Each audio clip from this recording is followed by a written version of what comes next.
Hello and welcome to another video. Today I'm going to be going through 22 books that I want to read in 2022. This is not necessarily a formal TBR for 2022, just books that have either been on my shelf for a while that I really want to get to, or that I've just got that I'm really excited for, that books I'm keen for, books I'm keen for.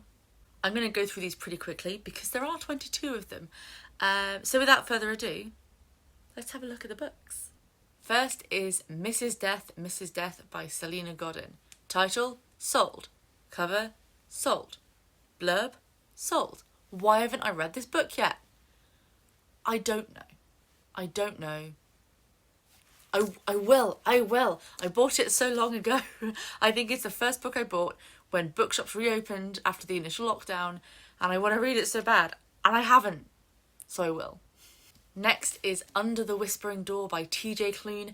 I read House in the Cerulean Sea last month, just before the end of the year. Loved it. Cannot wait to get to some more. And this one has a bit of an afterlife theme as well, which I am obsessed with. I'm so here for it. So excited to read this book. Next, it's another new release, Iron Widow by Sharan J. Zhao. I'm so excited for this. It looks so good. Everyone's been talking about it. It looks right up my alley and very different from what I've usually read. And I think there's LGBT plus rep in there as well. I'm here for it. I hunted all through Cardiff for a copy. They didn't have any at Waterstones, and eventually found some in a back corner of WH Smith's. So I really hope I enjoy it because I had to do a lot of hunting to find it.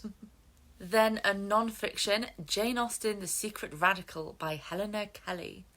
I've never read any non-fiction about Jane Austen and her work, but now that I've read all the Jane Austen books, I feel like I need to branch out.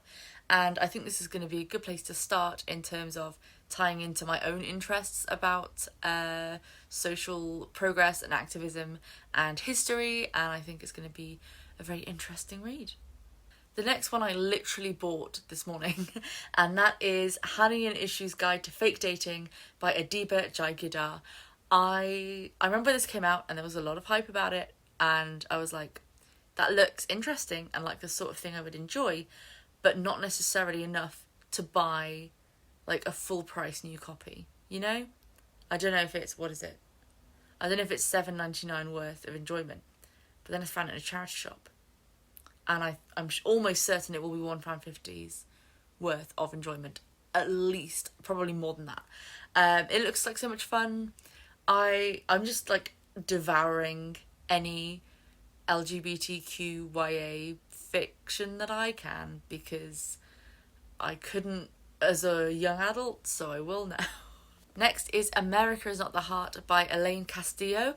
I don't know what it is about this book. Something I like, a vibe I pick up from it tells me I will love it. That's all I can say. Then James Baldwin, Tell Me How Long the Train's Been Gone. I really want to read some James Baldwin. I think he's going to be a really interesting author, and he's quite hard to find in the UK. Again, this is one I hunted down even more than I had to hunt down Iron Widow. Several towns were visited before I found this one, and yeah, I'm really interested to read some of his work because it sounds fascinating and right up my street. Another non-fiction, A Brief History of Atlantis by Stephen P. Kershaw. The idea of Atlantis ticks so many boxes in terms of things that I personally am interested in. History, tick. Like mysterious things that vanish and, there's no explanation, tick. Ancient Greece, tick. Mythology, tick. The ocean, tick. Amazing underrated Disney films, tick. I don't think that last one will be very related to this book, but does not hurt. Again, this has been on my shelf for a very long time, and I really want to read it, and I haven't, but I will. The next one was another Christmas present, and that is Cemetery Boys by Aidan Thomas. Again, this is one, when it first came out, I was like, I will love this book. And I just couldn't find it anywhere. Couldn't find it. But now I have it, and I'm very excited to read it. Again, lots of things that I'm interested in, all in one book. It looks right up my alley. I'm here for it. I am here for it. On one level, I kind of want to save this till October because obviously it's got like, quite some seasonal vibes. But also I just want to read it. So we'll see. We'll see. The next one is The City We Became by N.K. Jemisin. I really want to read some more sci-fi this year. I really enjoyed some of the sci-fi that I read last year, and that's kind of encouraged me to pick this one up. I've heard really, really good things about it. I know it's set in New York City, which is one of my favourite places that I've ever been. And I mean, it looks great. It looks great. The next one, I have no idea how to pronounce this title. I think it's Anthracite. That anthracite makes sense. My head wants anthracity, but I think I've just read too much Greek mythology and it's anthracite. Again, I would like to read more science fiction this year. This is one of those books. I know you shouldn't judge a book by its cover, but sometimes you see a cover and you are incapable of leaving the bookstore without that book. And this is one of those covers. It's got the Welsh dragon on. The Welsh dragon is pooping rainbows and firing lasers out its mouth. Need I say more? I don't know. I must have read books set in Wales. I must have. At some point in my life, I must have read a book set in Wales. I could not name a single one off the top of my head, and I live here. Hence this book. Next up, some classics. First of all, The Adventures of Sherlock Holmes by Arthur Conan Doyle. I read the first 2 Sherlock Holmes books last year, loved them, can't wait to read more. Hopefully this year I'll read at least this volume, maybe the next one in the series as well. Also, Journey to the Centre of the Earth by Jules Verne. I also read my first Jules Verne last year. Again, loved it. I've bought some more and I'm just really excited to read it. More science fiction, more classics, just glorious, glorious books. Another series I would like to continue, Hidden Warrior by Lynn Flewelling. This is the Tamir Triad, which is the prequel trilogy to the Knight Runner series, which is one of my favourite series of all time. I'm deliberately not looking at the cover. Apologies to future me who will edit this, because I find these covers incredibly unsettling. Yep, still creepy, still weird. This is a classic high fantasy world, but with a much more feminist and queer-friendly setup and vibe, and I love these books. I love Lynn Flewelling's writing. She's a really underrated fantasy author, in my opinion. Another non-fiction and another classic, A Vindication of the Rights of Women by Mary Wollstonecraft. I've read excerpts from this, but not the whole thing.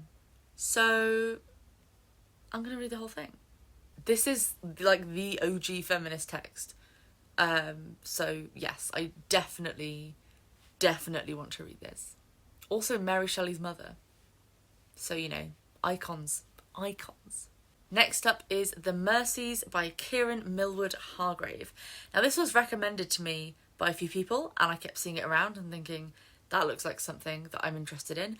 And then my mum got it for me for Christmas. So I'm so keen, super keen to read this one. High on the list, definitely. It's historical, and feministy, and I mean, I'm already sold, you know? Music to my ears, those words. The next one is Before the Coffee Gets Cold by Toshikazu Kawaguchi.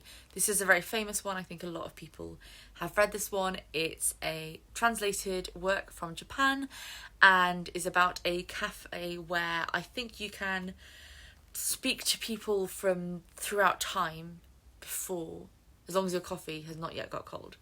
And that it's sort of a bit of magical realism, a bit of sort of literary examination of human nature, all my favourite sorts of things. Another one that's been on my TBR for ages is Detransition Baby by Tori Peters. Again, lots of people have read this, lots of people have talked about it, lots of people have enjoyed it, and it's just sat on my shelf and I haven't read it yet. This year.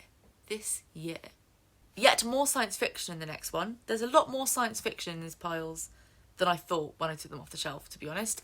And it is Worlds of Exile and Illusion by Ursula K. Le Guin.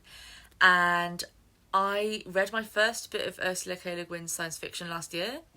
Loved it.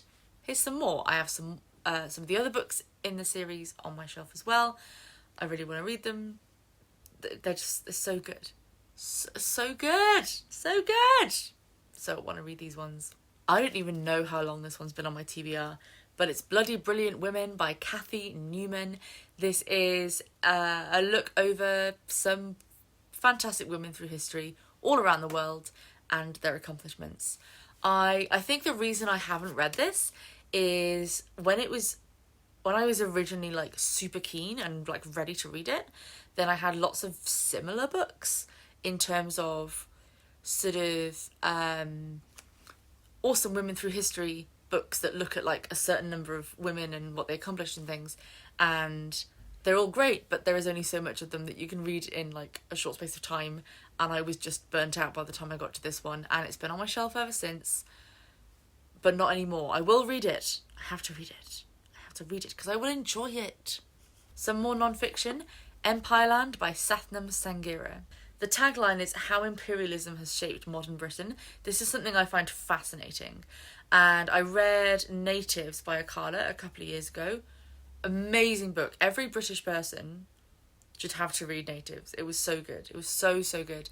And this is, I think, sort of in a similar vein of looking at how modern society in the UK is rooted in imperialism and imperialistic values and mindsets, and how that affects life today in modern Britain.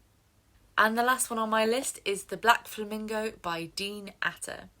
I really want to read more poetry and more novels written in free verse, like stories written in free verse, and I'm pretty sure this is what it is. It's poetry that tells a plot, I think. As you can see, it's all different all the way through, which I think is just really, really cool. And yeah, as soon as this came out, I was like, this is one I need to read. And then I found it in a bookshop in Hay-on-Wye, and now it's mine. So I'm very excited to read this. So those are 22 of the books on my vague TBR for 2022. Again, this isn't like a, checklist of books to read, just books that I'm keen to get to and that I'm hoping to get to at some point this year. Let me know what you're planning on reading this year, and I will see you next time. Bye!